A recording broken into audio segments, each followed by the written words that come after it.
উদ্দেশ্য সৎ থাকলে যে জেনা থেকে বাঁচবো, সমকামী থেকে বাঁচবো সেজন্য করছি না, কখনো না। এই যুক্তি পেশ করে এক শ্রেণীর লোকেরা। এই জন্য হস্তমৈথুন কখনো জায়েজ নাই। ধৈর্য ধারণ করুন। অনেকে পরামর্শ চেয়েছেন, ব্যক্তিগত আমি বলছি যে ধৈর্য ধারণ করুন আর সিয়াম রাখুন, রোজা রাখুন। সোমবার বৃহস্পতিবার রোজা রাখুন, সপ্তাহে দুটো রোজা রাখুন। রোজা রাখলে ওইদিকে মনই যাবে না। আর একটা দুনিয়াবি উপায়, নবী সাল্লাল্লাহু আলাইহি ওয়াসাল্লামের এক তদবির বললাম যে ফালি বিসম, কেউ যদি বিয়ে না করতে পারে, স্ত্রীর কাছে না রাখতে পারে, আর যৌন চাহিদা সে পেরেশান থাকে, তাহলে রোজা রাখুক, ঠিক না? আর একটা, লজ্জা স্থানের দিকে কখনো বেশি তাকাতাকি করবেন না, শিখে রাখুন ভালো করে। আর লজ্জা স্থান বেশি স্পর্শ করবেন না, লজ্জা স্থান স্পর্শ করবেন না, এগুলি ক্ষতিকর। এগুলিতে ধীরে ধীরে হস্তমৈথুনের দিকে নিয়ে আসে। লজ্জা স্থানে বেশি বেশি সাবন মাগায়, এই পরিষ্কার নামে গায়ে সাবন, আর লজ্জা স্থানে বেশি সাবন দেওয়া, এইরকম কাজ করতে যাবেন না। এগুলি ক্ষতি করে। এগুলি ধীরে ধীরে আপনার চারিত্রিক পদস্খলন ঘটাতে পারে। এগুলো দুনিয়াবি তদবির, যা অনেক গবেষকরা, ওলামারা লিখেছেন, আর আপনার জন্য উপকারী। দেখবেন পরীক্ষা করে অবশ্যই আপনি বাঁচতে পারবেন। আপনি ওদের ভুরুক্ষেপই করছেন না, এইদিকে নজর গেলে ওইদিকে মনটা যাবে, ওতে হাত পড়লে স্পর্শ করলে ওইদিকে মনটা যাবে, বা একটু শারীরিক অবস্থাটা অন্যরকম হবে, মানে যৌন চাহিদা বাড়বে। তারপরে বেশি বেশি সাবান হতে দিতে গেলে সেখানে গিয়ে কি থেকে কি হইতে পারে।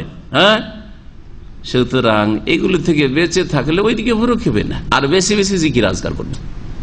যখনই ওই রকম মনটা হবে, কারণ এর আগে হয়তো বদ অভ্যাস ছিল, আপনি ছাড়তে চাইছেন, বদ অভ্যাস যদি হয়ে যায়, ছাড়া আবার কঠিন হয়ে যায়। এটা ওই বিড়ি সিগারেট খোরদের নিশার মতো। আবার কথা বোঝা গেছে?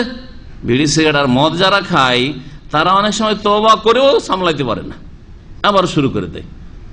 একজন সিগারেট খাওয়া বন্ধ করেছে, বন্ধ করার পরে তাকে জানতাম, কাছাকাছি ছিল, তওবা করেছে, স্বীকার করেছে আর সিগারেট জীবনে খাবো না, একটা ভালো প্রতিষ্ঠানে চাকরি করতো, প্রতিষ্ঠানে।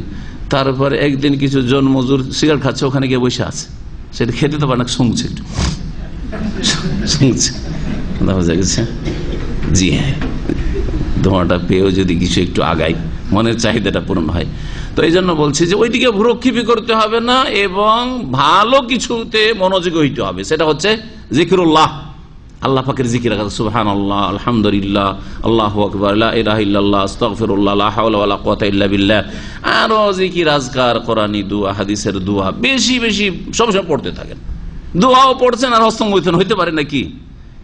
মানুষের হস্তমৈথুন কখন হয়? যখন অবসর থাকে। নিজেকে যদি দিনের ভালো কাজে ব্যস্ত রাখেন অথবা দুনিয়ার ভালো কাজে ব্যস্ত রাখেন, তাহলে কখন ওই দিকে মন যাবে না। সময় নেই আপনার ওইসব করার, যে বাথরুমে গিয়ে ওই সব করতে যাবে, আর সময় নেই। দিনের ভালো কাজে সময় দেওয়া, আল্লাহ পাকের জিকির আজকার, অথবা কোরআন এবং হাদিস স্টাডি করা। কোরআনের প্রতিদিন আপনি বানিয়ে নিয়েছেন যে এক পারা কোরআন পড়বো, বা আমি 5-10টা পেজ তরজমা তফসির সহ কোরআন আমি চর্চা করবো, পড়বো। হাদিস আমি প্রতিদিন 5-7টা হাদিসের ব্যাখ্যা বিশ্লেষণ পড়বো, অমুক হাদিস থেকে নিজে স্টাডি করব। প্রতিদিন আমি 1 ঘন্টা করে কোন শাইখের বক্তব্য শুনবো।